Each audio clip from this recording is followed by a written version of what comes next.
Good morning. Welcome to Friday's Trading Hour. I'm Reema Tendulkar. With me is Vivek Iyer. And now things are looking ugly on the screen. It's a deep shade of red. 200 points gone on the Nifty.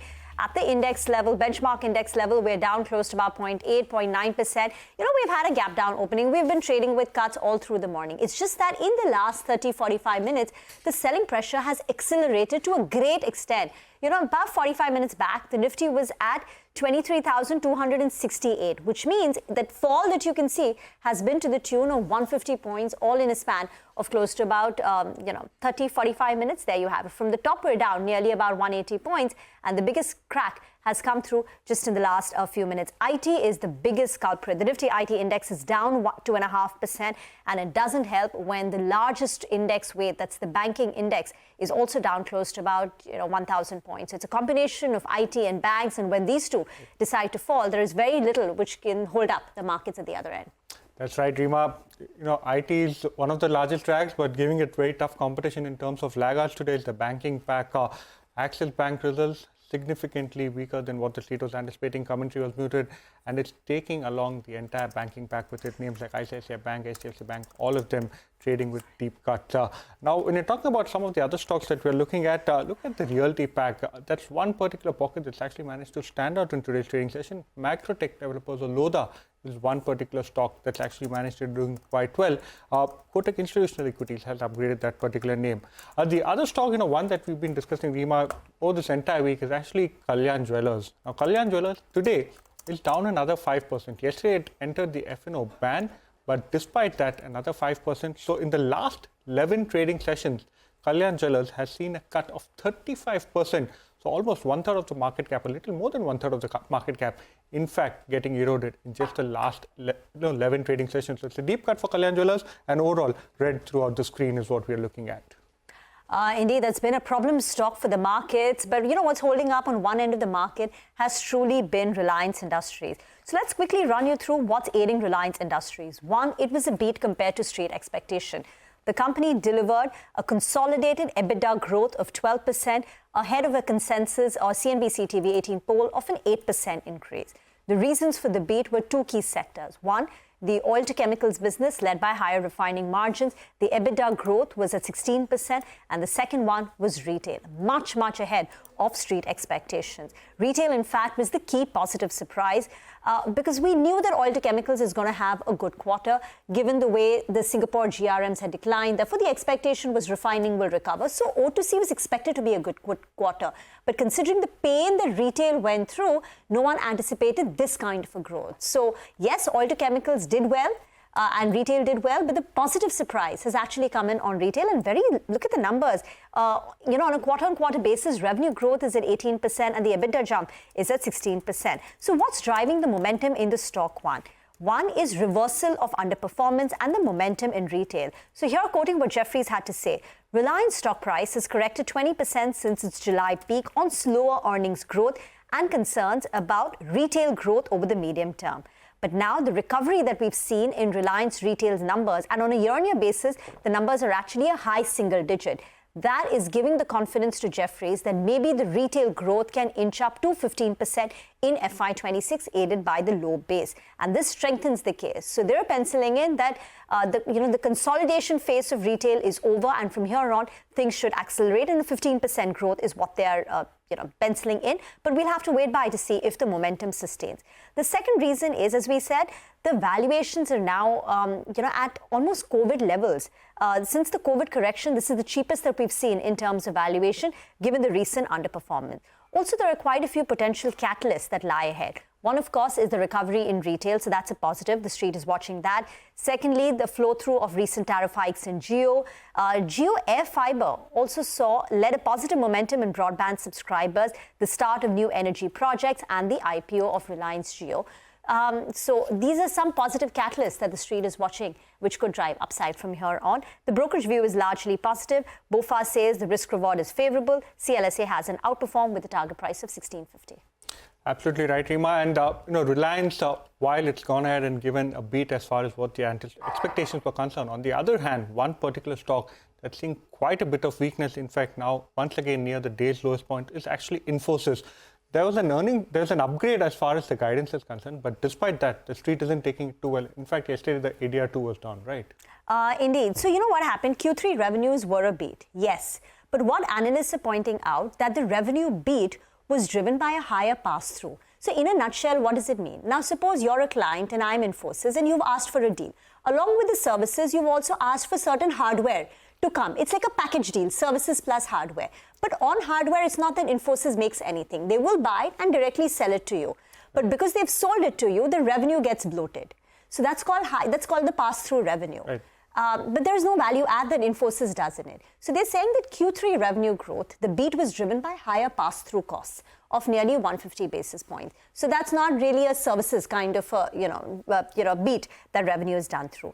And now they're saying that in Q4, the company is saying that there will be a lower pass-through. This quarter, there was a 150 basis points jump in revenue because of pass-through. In Q4, that won't be there. And therefore, if you look at their guidance, we have the full year guidance. We know the performance in the first 9 months. So you just need to subtract the two and you get a Q4 implied revenue guidance. Right. And that is -2 to -0.5%, which basically means in Q4, it's going to be a negative growth quarter for the company. Also, deal wins are steady. Quarter on quarter, they're up 4%, but there is no acceleration in deal wins. In fact, on a year-on-year basis, deal wins perhaps are down 22%. That said, brokerages are very, very bullish on Infosys. In the large cap space, it pretty much features as the top pick. Bernstein has an outperform rating. Morgan Stanley is overweight. Jefferies got a buy call. And HSBC too is bullish on Infosys at these levels. Thank you so much, Rima, for explaining what's dragging Infosys lower today. But on the other hand, within the OMC space, BPCL is one of the top Nifty gainers today. Sudarshan now joins us to explain what's aiding the up move in the stock price. So BPCL yesterday announced the financial loan closure for Bina Refinery, and loan amount is around 32,000 crore, of which total project cost for Bina Refinery expansion would be around 49,000 crore. Now, what will this do? It will expand the refinery's total expansion will increase to capacity will increase to 11 million ton per annum from the current capacity of 7.8 MTPA. Now, what is the read through of this? First, financial closure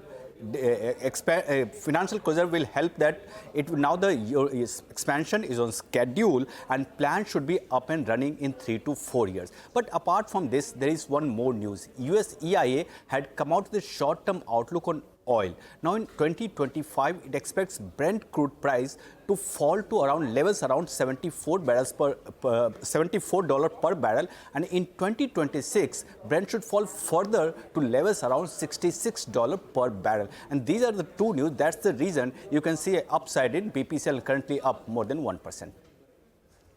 Well, thank you so much, Sudarshan, for talking us and taking us through what exactly has transpired as far as BPCL is concerned.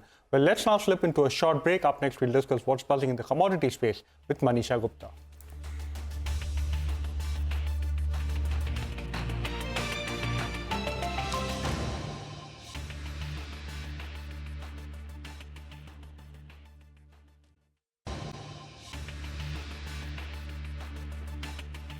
Welcome back to Trading Hour. Well, let's now shift the focus to the commodity space. Manisha joins in, and today, Manisha is focusing on the energy space.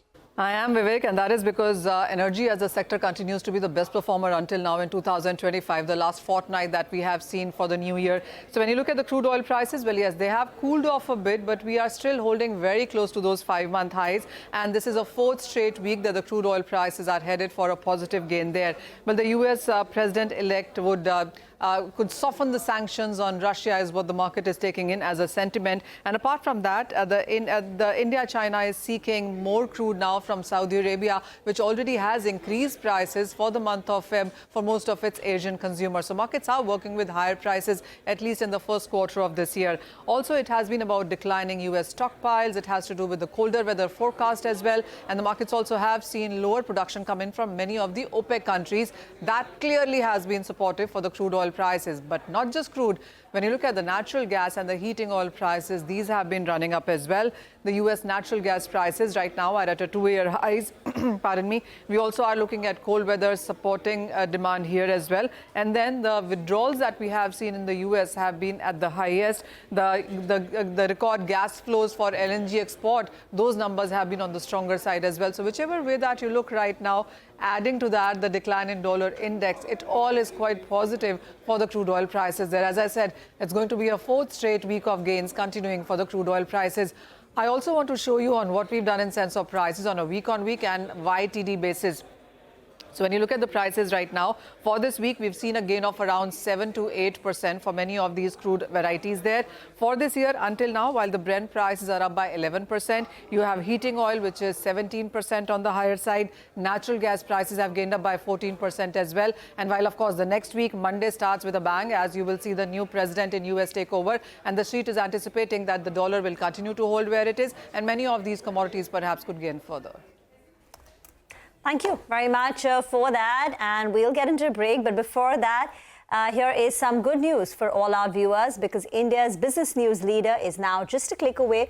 We're introducing the all-new app where you can get access to the in-depth articles, all the financial world updates at your fingertips. All you need to do is download the app from the Apple or the Google Play Store, or you can just scan the QR code on your screen.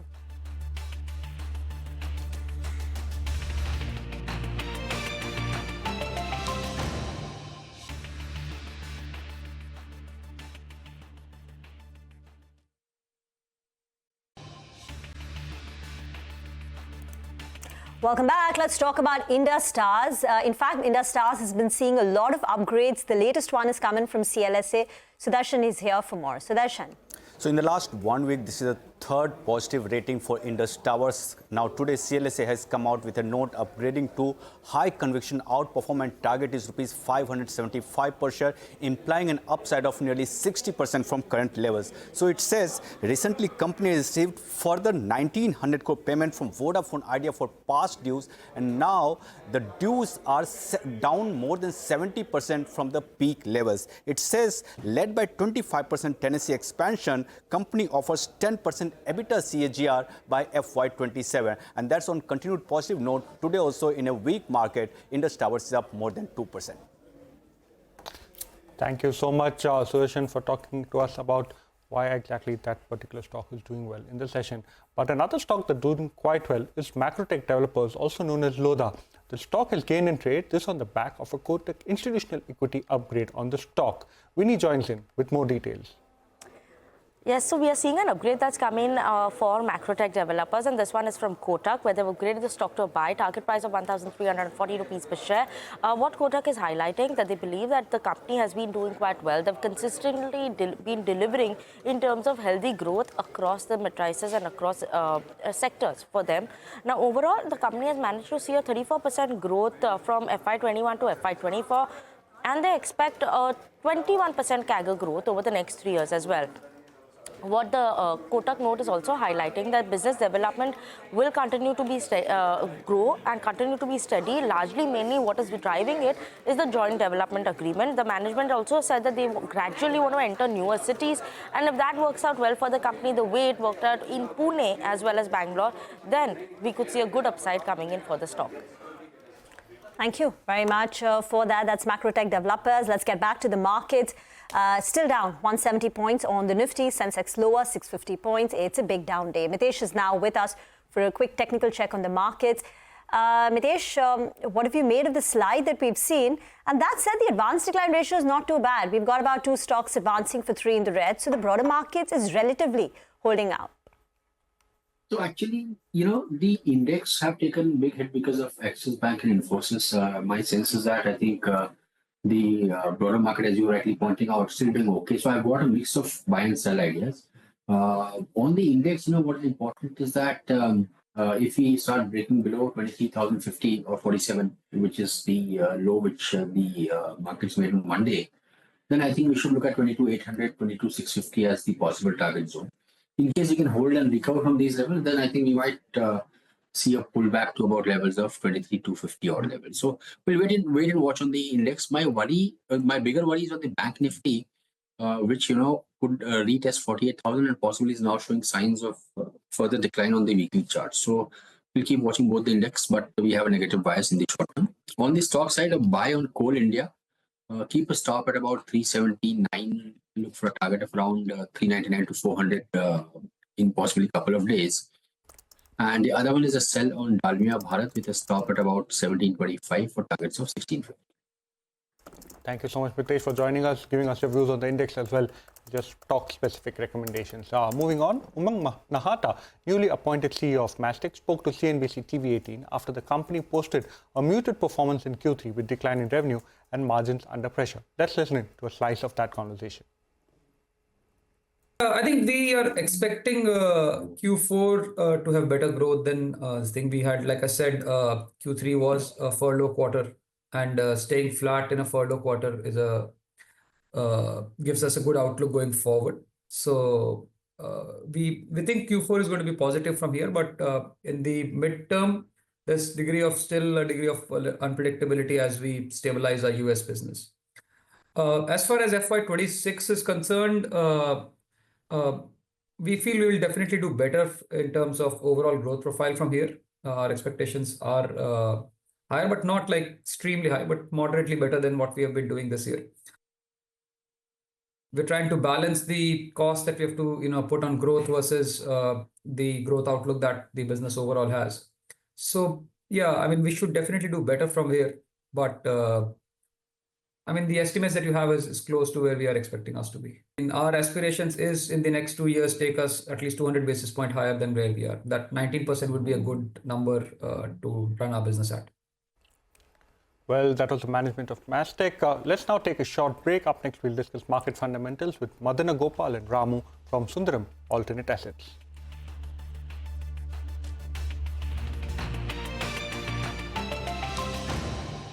Welcome back to Trading Hour. Well, the Nifty Bank now seeing majority of selling pressure down almost 1.7%. But like promised, Madana Gopal and Ramu from Sundaram Alternate Assets joins us now to discuss market fundamentals and its top sectoral picks. Thank you so much, Mr. Ramu, for joining us. First up, Q3 earnings season, what's your take on it so far? Quite a lot of misses that have come about, especially as far as Infosys Axis Bank is concerned. Yeah, continuing with the same issues, we think Q4 could be much better. Q3 still had certain extended monsoon in pockets of the country. Therefore, demand recovery was much slower. But we are hearing that on ground, December was much better. And in January also, things are sticking up well.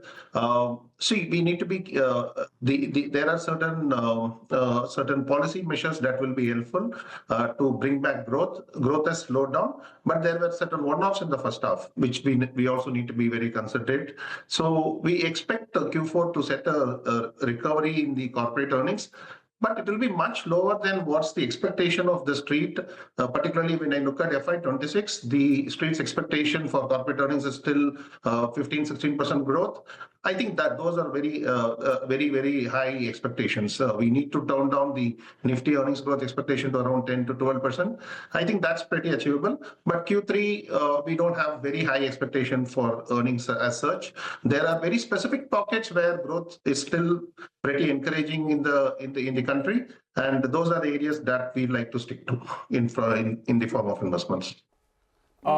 Mr. Ramu, the other thing that you mentioned is within those pockets of growth that you've identified, one key pocket has been e-commerce. Now, within e-commerce, there are quite a few plays. So, which sector or which segment within that particular space would you, focus your attention towards? Again, it's very stock specific that we have identified certain areas. We have been invested in food delivery for a long period. We made good money there.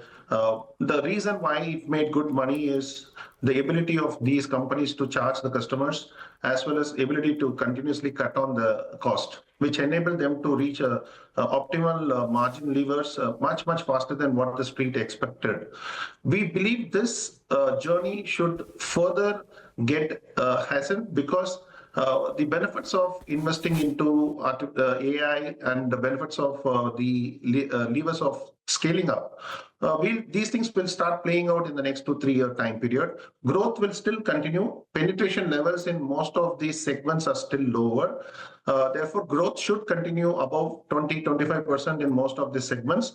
So operating leverage benefits will flow through. The benefits of investing in the IT infrastructure will flow through. All this put together, we feel that margin surprises can continue in the space. There are certain segments, new segments that quick commerce is showing a lot of promise. Currently, we feel that the top line growth of these new segments will be pretty encouraging. While competition might pull back the margin benefits that we expected for very temporary phase, but in the long term, we feel that once the quick commerce sort of reaches 5-6% of the total grocery spending in this country, the cost leverage will be much higher. And we were very impressed with the recently when we looked at the documents of Blinkit's the margins, we were very surprised that even with the massive expansion the company has done, the margins were pretty good at the contribution level, which shows that the company is able to charge the customers. If they continue with it, I think then the margin levers can be much more than what Street is expecting from a medium-term perspective. So. And also we are pretty positive on the fintech space. We feel that there were certain regulatory issues that were surrounding the fintech space last year.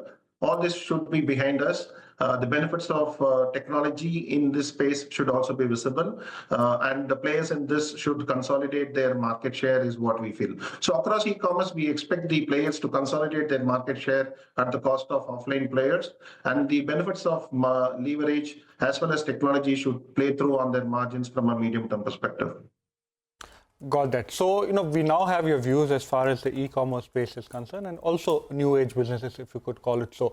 One interesting observation from your note is that you've said that private capex still hasn't returned, but one theme that you like is the emerging manufacturing sectors, especially some of the themes that you mentioned include names as far as the solar manufacturing or the solar value chain is concerned. EVs, solar value chain, what is your take on that? Do you still like some of these companies? Quite a few of them are trading at pretty elevated valuations. Definitely. I think what is happening is, I've explained this in the previous episodes as well. Energy transition is definitely happening, not just in India, even globally. In India, if you let the competition from China come in, many of these sectors, the players within the sectors will not make the kind of ROCE that they are making today. Assuming that the policy will be consistent and domestic protection will continue, the demand for power, which is pretty strong, not just in India, even globally, will continue to push many of these companies to grow and grow at a reasonable profitability. And given this scenario, this is best placed compared to many other sectors within the infra space, not looking very attractive from an ROCE perspective as well as from a margin perspective. So within the infra space, power will continue to do well, and within power we feel that power T&D space, renewable space, as well as those areas where there is domestic protection, and we clearly see there is a consistency in the current government policy as far as encouraging the domestic manufacturers to supply for the domestic infrastructure, and that is enabling a margin expansion as well as a very stable growth for most of these companies. So that space looks interesting, and given that the earnings growth is narrowing down for the overall market, these are certain segments that you cannot avoid. Even though the valuation looks a little higher, I still feel that the lack of growth among the consensus will lead to money chasing the pockets where growth is there, and therefore the growth is much higher in these spaces right now, along with the margin expansion benefits. So we cannot ignore these areas, is what I feel. On the electric vehicle side, we are still a year away. We still feel penetration levels of electric vehicle will surprise the market. We have seen certain very interesting launches from large OEMs in India. As the demand plays out, and in two-wheelers also, we have seen that the price at which the new launches have happened are pretty impressive compared to the ICE vehicles. So the electric vehicle penetration in India is very, very low, and I think it should only move northwards. We can, as a country, hope for a 25% sort of a penetration in next 5-year time period. If that is there, and then domestic protection is also there. Some of these battery vehicle manufacturing companies, as well as the chemical manufacturing companies, which are going to be supplies to these electric vehicle manufacturers, should be areas we should be interested about, because the valuation there is pretty low at this point of time. There are no big expectations there.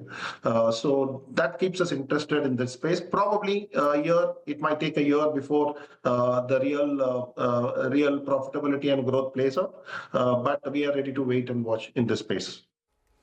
Thank you so much, Mr. Ramu, for joining us, giving us your views on the market and various sector-specific ideas as well. Well, time now for a short break. On the other side, we bring you excerpts of our conversation with the management of LTIMindtree over their Q3 performance and the way forward.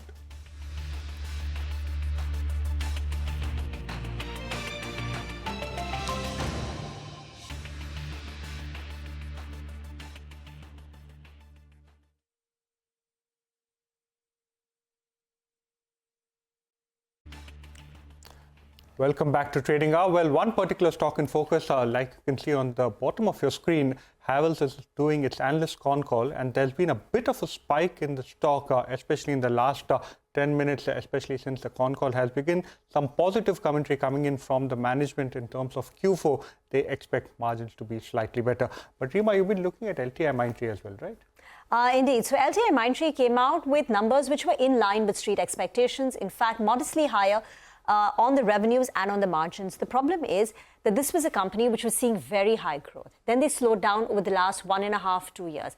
And the question is, when do they bounce back? And the second problem is, and as of now, there is no clarity about the company getting back into the leaders quadrant. They're not coming out and categorically saying that, this is next year onwards, we are back to our phenomenal growth track. And secondly, margins for the company have dipped very sharply. Their aspiration is 17 to 18%. This quarter, they've done 13.8%. So there is a big mismatch. Margins are much lower compared to where they want to be and even compared to peers. But for them, the good part is BFSI. They're heavily indexed to BFSI and discretionary spends, which is why they got hit the hardest. But now if BFSI is recovering, and there is evidence of that from what we've seen so far, then LTIMindtree has, scope to start doing well from here. But in fact, we had a chat with the management on all these questions. Debashish Chatterjee, Managing Director and CEO at LTIMindtree. Listen in to our conversation with the management. As far as the overall quarter is concerned, the quarter is quite positive. We had a record order inflow. We had a decent growth, and coming specifically to margin, as you rightly called out, we had a wage hike across the board, and we had called out around 200, around about 200 basis point impact. We had a 220 basis point impact, out of which we clawed back 50 basis points to our operational efficiency. That's what you see in terms of the EBIT. And there is a bit of forex as well as treasury income, which did not come in line. That's what is impacted in the PAT. But as far as the overall plan is concerned, we have a very robust plan and program in terms of improving the margin as we go along, and that continues. So I can only say that there is absolute focus in terms of improving the margin as we go along the next few quarters. But just over the next 3 to 4 quarters, can you give a sense of how much you will be able to improve margins? Well, it also depends in terms of how the growth comes back, because margin is also a reflection of the growth. I can only say that there is a plan, but if the growth comes back, say, for example, double digit in the next year, then the margin improvement also will be happening in line with that. So when do you expect growth to accelerate to double digit? Do you think FY26 is likely, or given the visibility that you have, the demand environment, that could be pushed further out to FY27? Well, I think let me tell you what I know. At this point of time, if you look at our overall performance, last 2 quarters we had the growth momentum which came back, which continued into this quarter, and we are confident that the growth momentum will continue into Q4 as well. If you look at the order intake that we have, it is quite robust, 29% improvement in terms of our order intake this quarter on a quarter-on-quarter basis. Year-on-year basis, we had a 10% plus improvement. So given all those things and the fact that all this will fructify into revenues, the next quarter may be a little effort in terms of transition. But overall, we feel very confident that FY26 will be better than FY25. Now, in terms of telling you anything further, I need to wait for the client budgets to be formalized, which they are still working on. And once we get better clarity, then we will know exactly how it is playing out. But at this point of time, I can certainly see that FY26 will be better than FY25. And you're saying Q4, the growth momentum is continuing into Q4. So Q4 growth rate should be similar to Q3 or better? Well, I think, if you have listened to our commentary, we called out a few things like we had the impact on furloughs, we had the impact on Forex, we had a lesser number of working days. And also we have been talking about passing back some productivity gains to our one of our top client. So that will continue into Q4 as well, some of that. And but having said that, there is growth that we are expecting in other parts of the business. That's what gives me the confidence to say that we will at least continue with the growth momentum. But calling out specifics at this point of time is very difficult. But we are very confident that growth will continue into Q4. What was the extent of the productivity gains which you passed on in Q3? And do you see this extending from beyond the top client to other clients?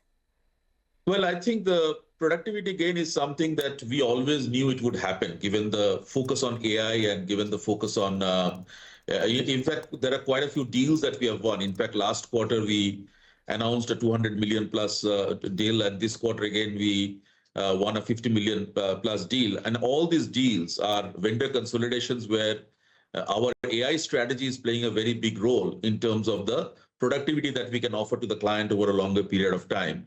Now, having said that, we have also got a strategy which says AI in everything. So everything that we do for our clients, we want to offer the productivity gains and give something back to them.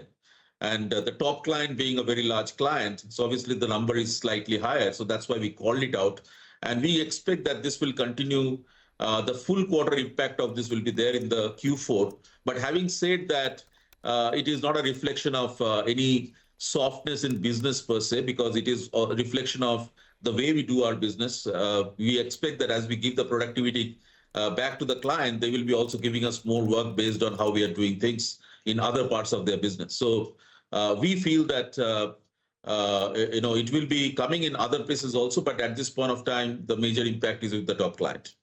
But could you quantify that? What was the amount that you passed on to your top client?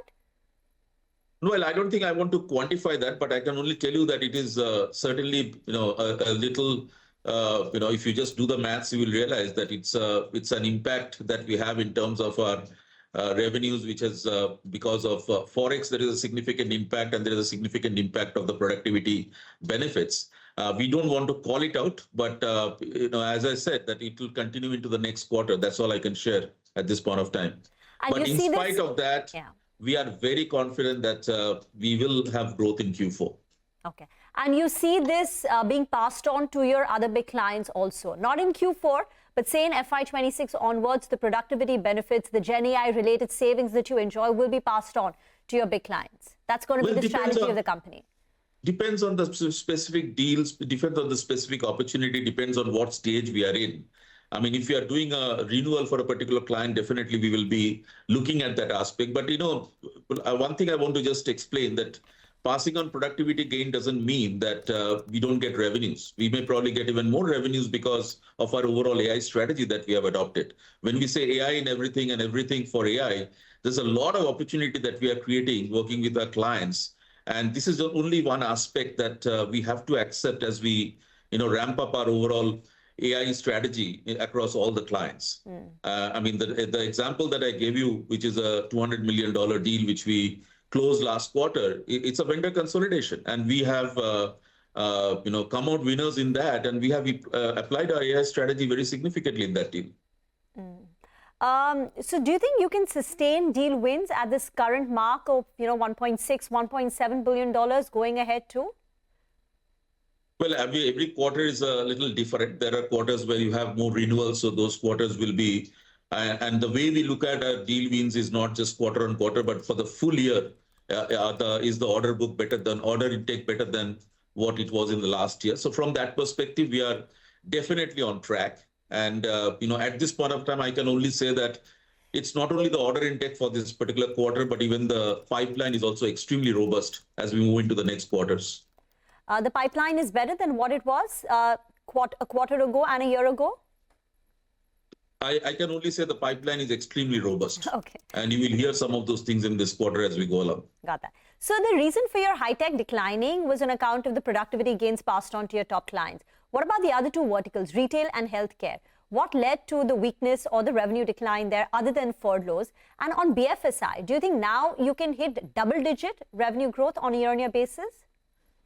Well, I don't want to get into the double-digit part, but what I can say is that if you look at all my verticals, even if you look at tech vertical, all the verticals have actually grown on a year-on-year basis, so which is very promising. So that means the growth has been fairly broad-based. None of the verticals have declined on a year-on-year basis, and that's something which is important to us. There could be cyclical things in terms of one quarter to another quarter, but at an overall level, we are growing, and I think BFSI, we have called out that it has been a great bounce back in terms of growth, and that will continue as we go along. It has been a tremendous growth story in BFSI in the last 2 quarters, and that momentum will continue. But you're not confident about BFSI hitting double-digit revenue growth. You're already at 7.5%. No, I don't want to get ahead of myself. That's not the right way to look at it. I mean, if I can do double digit, why not? But why do we want to call it out when we know that the growth momentum is continuing and we should just focus on the growth momentum? No.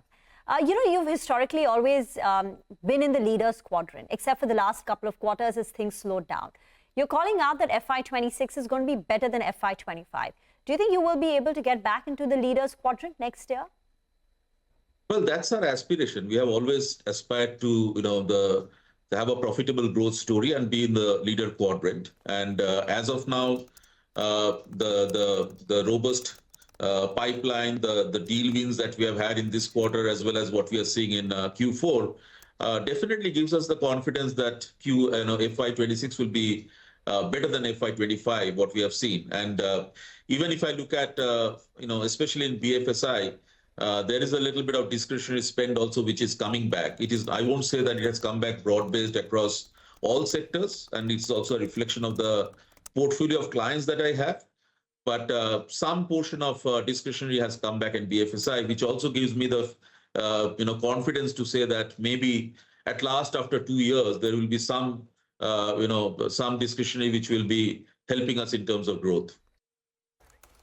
Well, that was a very interesting conversation that the management of LTIMindtree had with Reema just earlier. Well, time now for a short break. On the other side, we tell you why Tech Mahindra and Wipro are buzzing ahead of their Q3 numbers.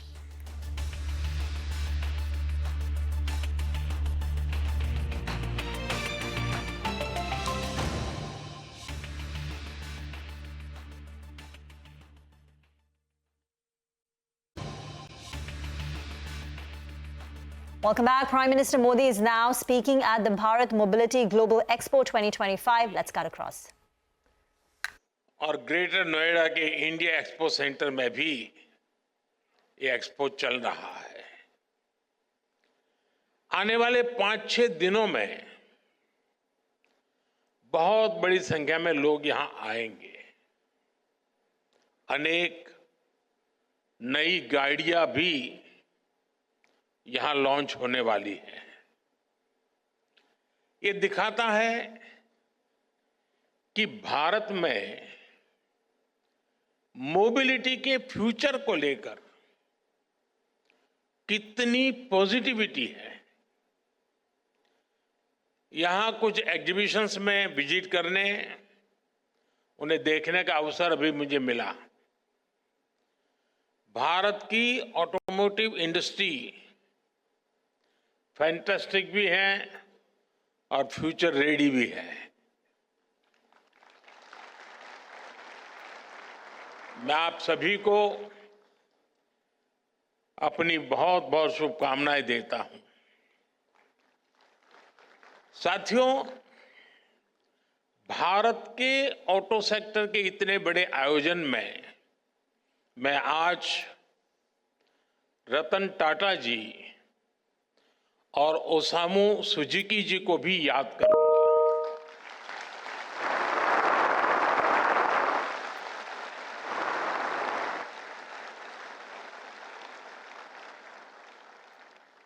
Bharat के auto sector की growth में middle class के सपने को पूरा करने में इन दोनों महानुभावों का बहुत बड़ा योगदान रहा है।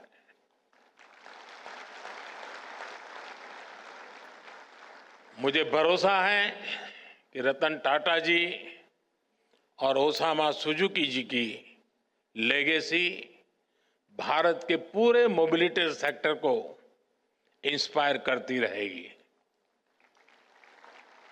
साथियों, आज का भारत एस्पिरेशन से भरा हुआ है, युवा ऊर्जा से भरा हुआ है। यही एस्पिरेशंस हमें भारत की ऑटोमोटिव इंडस्ट्री में दिखाई देती हैं। बीते साल में भारत की ऑटो इंडस्ट्री करीब 12% की ग्रोथ से आगे बढ़ी है। Make in India, make for the world के मंत्र पर चलते हुए अब एक्सपोर्ट भी बढ़ रहा है। इतनी तो दुनिया के कई देशों की पॉपुलेशन नहीं है जितनी हर साल भारत में गाड़ियां बिक रही हैं।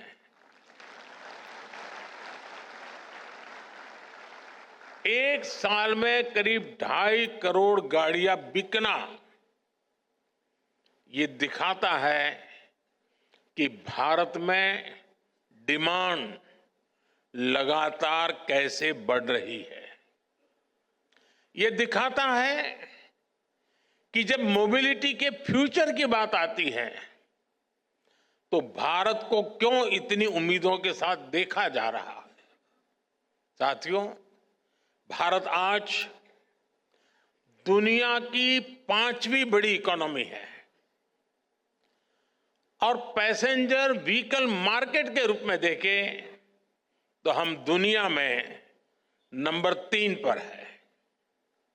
आप कल्पना कीजिए कि जब भारत दुनिया की टॉप 3 इकोनॉमी में शामिल होगा तब हमारा ऑटो मार्केट कहां होगा।